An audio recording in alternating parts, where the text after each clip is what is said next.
Hello friends, સ્વાગત છે તમારું મારી ચેનલ ધમુસ કિચન એન્ડ બ્લોગમાં. ધીરે ધીરે વ્રત ઉપવાસના દિવસો નજીક આવી રહ્યા છે અને મોટે ભાગે શ્રાવણ મહિનામાં અને નવરાત્રિમાં આપણે ઉપવાસ કરતા હોઈએ અને વળી એકાદશીને વાર તો રહેતા જ હોઈએ. આવા સમયે ઓછું ખાઈ અને વધારે એનર્જી મળે એવી આપણી મનથી ઈચ્છા હોય છે.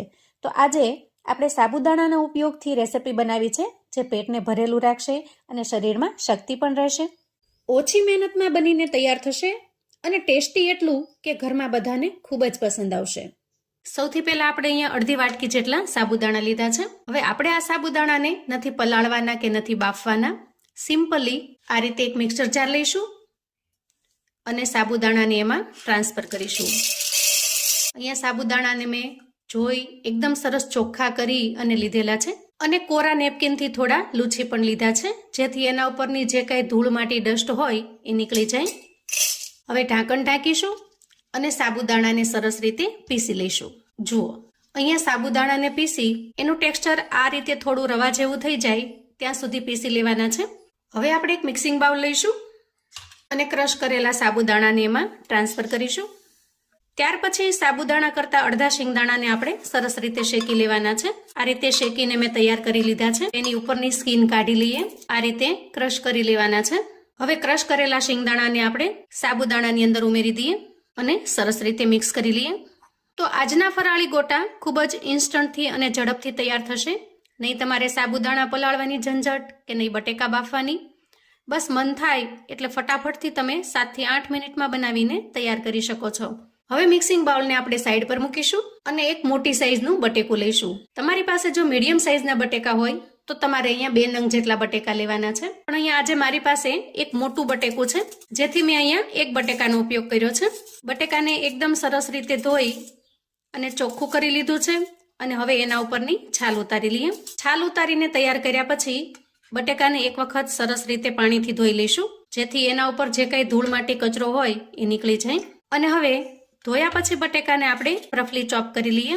આ રીતે બહુ નાના પણ નહીં અને બહુ મોટા પણ નહીં, એવડા પીસમાં રફલી સમારી લઈએ. અને આ રીતે સમારીને તૈયાર કર્યા પછી આપણે ફરી મિક્સર જાર લઈશું અને બટેકાને એમાં ટ્રાન્સફર કરીશું. હવે ઢાંકણ ઢાંકીશું અને ખૂબ સરસ રીતે પીસી લઈશું.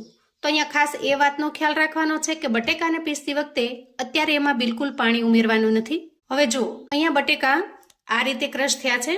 આ સમયે આપણે જે વાટકાના માપથી સાબુદાણા લીધેલા છે એ જ વાટકાના માપથી સાબુદાણા જેટલું જ પાણી ઉમેરીશું. હવે ફરી ઢાંકણ ઢાંકીશું અને સરસ રીતે પીસી લઈશું. તો હવે પાણી ઉમેર્યા પછી બટેકાનું એકદમ સરસ મિશ્રણ તૈયાર થઈ ગયું છે. તો ફટાફટથી ક્રશ કરીને તૈયાર કરેલી બટેકાની પ્યુરી એમાં ઉમેરી દઈએ. અહીંયા જો વધારે વાર લાગશે તો બટેકાનો રંગ કાળો પડવા લાગશે એટલે એકદમ ઝડપથી ફટાફટથી આપણે આ પ્રોસેસ કરી લેવાની. હવે આ બધી જ વસ્તુને સૌથી પહેલા સરસ રીતે મિક્સ કરી લેવાનું છે અને પછી જરૂર પડે તો આપણે એમાં પાણી ઉમેરવાનું છે. તો જુઓ, અહીંયા ત્રણેય વસ્તુને મિક્સ કરતા મિશ્રણ એકદમ ઘાટું બની ગયું છે. આ સમયે એક મોટી ચમચી ભરી અને આપણે મોળું દહીં ઉમેરવાનું છે. તમારી પાસે જો ખાટું હોય તો અડધી ચમચી લેવાની અને થોડું પાણી ઉમેરી દેવાનું. એ રીતે બેલેન્સ કરી લેવાનું અને ત્યાર પછી દહીંને પણ સરસ રીતે મિક્સ કરી લઈએ. અહીંયા બેટરની અંદરનું જે કાંઈ મોઇસ્ચર છે એ સાબુદાણામાં સોક થઈ ગયું છે. તો અહીંયા હજી પણ આપણું મિશ્રણ ઘાટું જ લાગે છે. ફરી હું અડધા કરતાં થોડી ઓછી વાટકી ભરી અને પાણી ઉમેરી દઉં છું. તો જુઓ, અત્યારે જે બેટર બન્યું છે એકદમ પરફેક્ટ કન્સિસ્ટન્સીમાં છે. બહુ ઢીલું પણ નથી, એકદમ કઠણ પણ નથી. તો આ રીતનું બેટર બનાવી અને આ રીતે ઢાંકણ ઢાંકી અંદાજે 4 થી 5 મિનિટ સુધી સરસ રીતે રેસ્ટ થવા દઈએ જેથી સાબુદાણાનું મિક્સચર સરસ રીતે ફૂલી જાય. હવે બેટરને ચેક કરી લઈએ. જુઓ, અહીંયા બેટર ફરી થોડું થીક થયું છે. પણ હવે સૌથી પહેલા આપણે આમાં મસાલા કરીશું અને પછી બેટરની કન્સિસ્ટન્સીને બેલેન્સ કરીશું. સૌથી પહેલા ઉમેરીશું ફરાળી મીઠું. તમે જે કોઈ મીઠું ખાતા હો એ મીઠું તમારે ઉપયોગમાં લેવાનું છે. હું અહીંયા ફરાળ માટે સેંધા નમકનો ઉપયોગ કરું છું તો મેં એ લીધેલું છે. થોડા લીલા મરચાના ટુકડા ઉમેરીશું. 1 ચમચી જેટલી આદુ મરચાની પેસ્ટ બનાવેલી છે એને ઉમેરી દઈએ. 1 ચમચી જેટલું નાળિયેરનું ઝીણું ખમણ લીધેલું છે એને ઉમેરી દઈશું. નાળિયેરનું ખમણ ઉમેરવું ઓપ્શનલ છે પણ ટેસ્ટ ખૂબ સરસ આવે છે એટલે મેં ઉમેર્યું છે. તમારી પાસે જો લીલું નાળિયેર હોય તો એને પણ તમે ખમણીને આમાં ઉમેરી શકો છો. 15 થી 20 નંગ જેટલી કિશમિશ એટલે કે દ્રાક્ષ લઈશું એને ઉમેરી દઈએ અને 2 થી 3 કાજુને આ રીતે ઝીણા ઝીણા સમારી લીધા છે એને પણ ઉમેરીશું. કાજુ ને દ્રાક્ષ બંને ઓપ્શનલ છે. ગોટાને એકદમ સરસ રીચ બનાવવા માટે મેં આ બંને વસ્તુનો ઉપયોગ કરેલો છે. ત્યાર પછી ઉમેરીશું કોથમીર. તમે જો ફરાળમાં કોથમીર ન ખાતા હો તો કોથમીરને સ્કીપ કરી દેવાની. એકદમ સરસ ચટપટો ટેસ્ટ લાવવા માટે અડધી ચમચી જેટલો આમચૂર પાવડર ઉમેરીશું. તમે આમચૂર પાવડરની જગ્યાએ અડધા લીંબુનો રસ પણ ઉમેરી શકો છો. અને ચટપટું ખાટું મીઠું બને એટલા માટે થોડી અમથી ખાંડ ઉમેરીશું, અંદાજે અડધી નાની ચમચી જેટલી. અને છેલ્લે અડધી ચમચી જેટલો શેકેલા જીરાનો પાવડર ઉમેરીશું. તમે અહીંયા થોડો તીખાનો પાવડર પણ ઉમેરી શકો છો. સાથે સાથે તમારી પાસે જો દાડમ પડ્યું હોય તો એના દાણા પણ ઉમેરી શકો છો. તો તમારી રુચિ અને સ્વાદ પ્રમાણે તમે આ મસાલાની અંદર વધારો કે ઘટાડો કરી શકો છો. હવે આપણે આ બધી જ વસ્તુને એકદમ સરસ રીતે મિક્સ કરી લેવાની છે.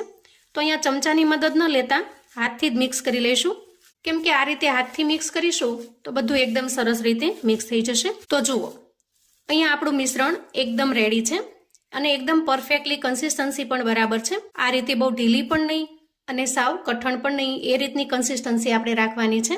આસાનીથી અને આરામથી જો બોલ્સ બની જાય તો સમજવાનું કે બેટર એકદમ પરફેક્ટ છે. તો હવે આ રીતે તૈયાર થયેલા બેટરમાંથી આપણે થોડું પોષણ લઈશું અને આ રીતે મીડિયમ સાઇઝના બોલ્સ બનાવીને તૈયાર કરીશું. બધા જ મિશ્રણમાંથી આ રીતે આપણે બોલ્સ બનાવીને તૈયાર કરી લીધા છે.